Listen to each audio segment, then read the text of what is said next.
Now, Megyn Rapinoe does not have a child. And so what does she want? She wants your daughter and my daughter to have to compete against a man out there after she's made her millions and she's safe. Well, no, because you know what? Not only is it unfair, it is unsafe. And we're supposed to go along for this ride and be respectful. No.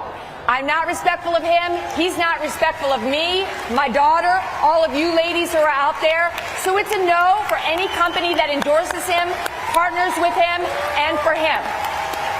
Megyn Kelly and a lot of others are absolutely fed up with the things that Megyn Rapinoe and Dylan Mulvaney have been saying and doing, and the messages that they've been trying to spread out there. The messages that they've been trying to propagate have been very dangerous, and finally people are really starting to just not care about anyone's feelings anymore. They're not trying to be soft. They're not trying to be empathetic. They're just straight up calling out the BS that people like Megyn Rapinoe and Dylan Mulvaney are trying to propagate. And Megyn Kelly is one of those people, and she really did go scorched earth, like this article says right here. Megyn Kelly goes scorched earth against Megyn Rapinoe, advocating for trans men to compete in women's sports. She didn't have to compete against biological men. She wants your daughter and my daughter to have to compete against a man. Let's check out what Megyn Kelly has to say here to Charlie Kirk about Megyn Rapinoe, and then we'll get into the Dylan Mulvaney clip right after. Think of the gall of this person to have made millions of dollars off of us, the American people, out on that soccer field. She didn't have to compete against biological men.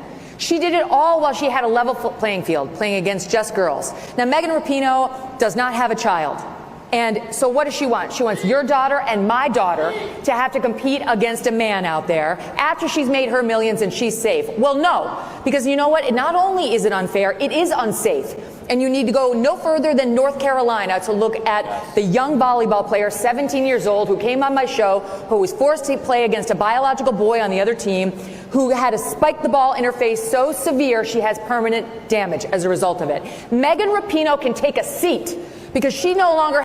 And that's what we need, man. We need more people speaking out like that. Stop trying to be all soft with it. Stop trying to spare everyone's feelings. These people don't care about your feelings. They don't care about sparing your feelings. They're not empathetic whatsoever. So why would we start caring about their feelings? Or why would we continue to care? Because I think that's how we got here in the first place, is because everybody's trying to be all empathetic. Everybody's trying to be all soft and make sure nobody's feelings get hurt. And then we get to this point where it's just normalized for men to be, biological men to be competing against biological women in sports. And not only, like Megyn Kelly here mentioned, a volleyball player that got her head hit with a volleyball spike, but I mean, there's even biological men competing against women in like MMA, you know, combat sports, where they're straight up trying to bash each other's heads in. Like it's not even an accident. Like that's the purpose of the sport. So not only is it stuff like swimming with the Riley Gaines and Leah Thomas stuff, not only is it volleyball like what Megyn Kelly's talking about here, but they're also allowing women to compete against men in combat sports, where the entire goal of it is to hurt the other person as bad as you can.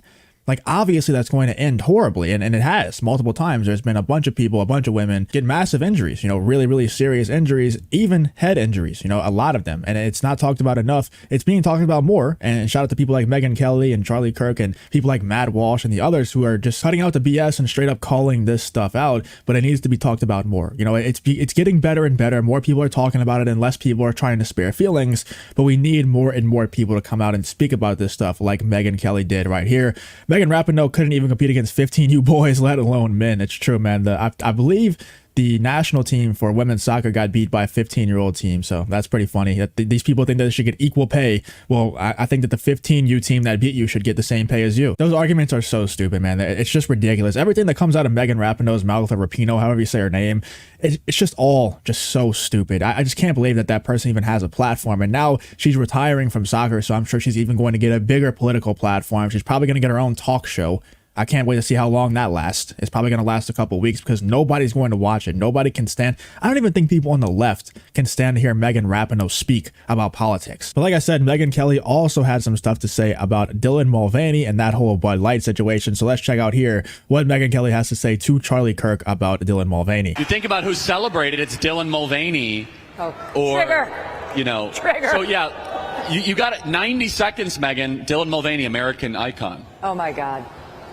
Dylan Mulvaney makes a mockery of women. He's mocking us and getting paid for it.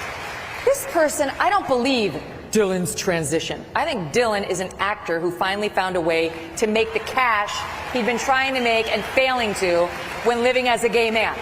So Dylan... I agree. I've been saying this for months and months, ever since all the Bud Light stuff popped off, ever since Dylan Mulvaney kind of became a household name in America, as funny as that sounds. He is, but it's for the wrong reasons. I've been saying this for months, that I think once the money dries up, once the gimmick is over, once brands stop giving Dylan Mulvaney hundreds of thousands of dollars for sponsorships like Nike and Bud Light, and once people stop, following him and letting him go viral on TikTok, I think he's probably going to go back to just being a normal dude. I don't think he's going to have this, woman gimmick anymore. I think he's just straight up going to take off the wig, take off the makeup, and go back to being a dude. That's what I think. Let me know in the comments, because a lot of people disagree with me on that, but it seems like Megyn Kelly kind of agrees that Dylan Mulvaney is at heart just still a normal dude. Like, he's not actually as mentally ill as he portrays. It's all just an act. I believe that.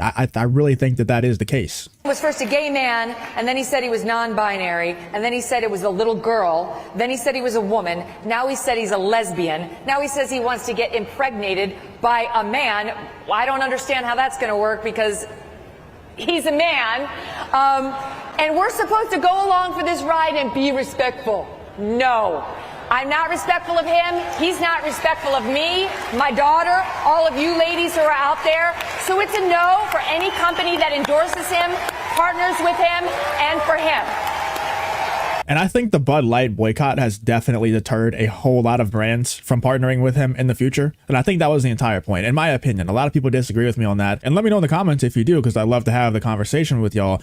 But I think that the entirety of the Bud Light boycott, I think the entire purpose of it was not to just bankrupt Bud Light, was not to just bankrupt Anheuser-Busch. It was more to just deter brands, other brands outside of them, and also give them a punishment, obviously, but to deter brands outside of Bud Light and Anheuser-Busch from doing similar things in the future, from platforming Dylan Mulvaney, but not just Dylan Mulvaney, other people like him, other people that spread that same message, that try to propagate that same dangerous narrative that Dylan Mulvaney does. I think that the entire point of the Bud Light boycott, from my point of view, was to deter other brands from doing the same thing. And once again, let me know in the comments if you totally disagree on that. I would love to have the conversation. And also let me know what you're thinking about what Megyn Kelly had to say about Megyn Rapinoe, or Rapinoe, however you say her dumbass last name. I think it's really great that, like I said, people like Megyn Kelly, people like Matt Walsh, a lot of people out there are starting to wake up and just call out the BS for what it is, dude. It's just BS. It's all an act. It's all an attention grab. It's all a grift. We need to stop trying to spare feelings, because once again, they don't care about sparing your feelings at all. We need to call out these people and call out this BS narrative for what it actually is.